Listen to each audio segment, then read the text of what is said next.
রাহমাতুল্লাহি ওয়া বারাকাতুহু। আলহামদুলিল্লাহ, আজকে অত্যন্ত একটি আনন্দ এবং ঐতিহাসিক দিন। এই দিনে আমরা একত্রিত হতে পারলাম। মহান রব্বুল আলামিনের দরবারে শুকরিয়া আদায় করি, বলি আলহামদুলিল্লাহ। আল্লাহর প্রিয় হাবিব রাসূল সাল্লাল্লাহু আলাইহি সাল্লাম এই দুনিয়াতে এসেছিলেন আমাদের সকলের জন্য রহমত স্বরূপ। আমরা সৌভাগ্যবান, অত্যন্ত সৌভাগ্যবান যে আমরা শেষ নবী, সেরা নবী, শ্রেষ্ঠ নবী মুহাম্মদুর রাসূলুল্লাহ সাল্লাল্লাহু আলাইহি সাল্লামের উম্মত।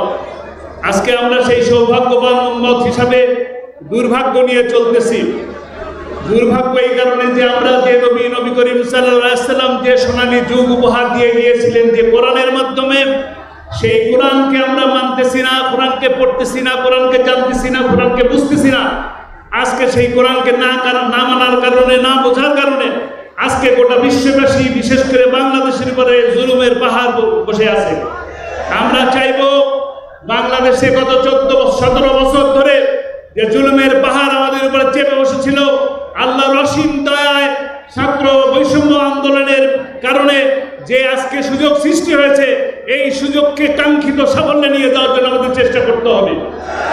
চেষ্টা করতে হবে কোরআন এবং সুন্নাহ বাস্তবায়নের মাধ্যমে, সত্যকের শাসনের মাধ্যমে। আপনারা কি সত্যকের শাসন চান? সত্যকের শাসন চান? তাহলে আমরা দুহাত উঁচু করে বলি ইনশাআল্লাহ আগামী দিনের যে দিন আসবে, সেই দিন কোরআনের দিন হবে, সুন্নাহর দিন হবে। আমরা সেই কোরআন এবং সুন্নাহকে বাস্তবায়ন করার জন্য আমাদের জীবনকে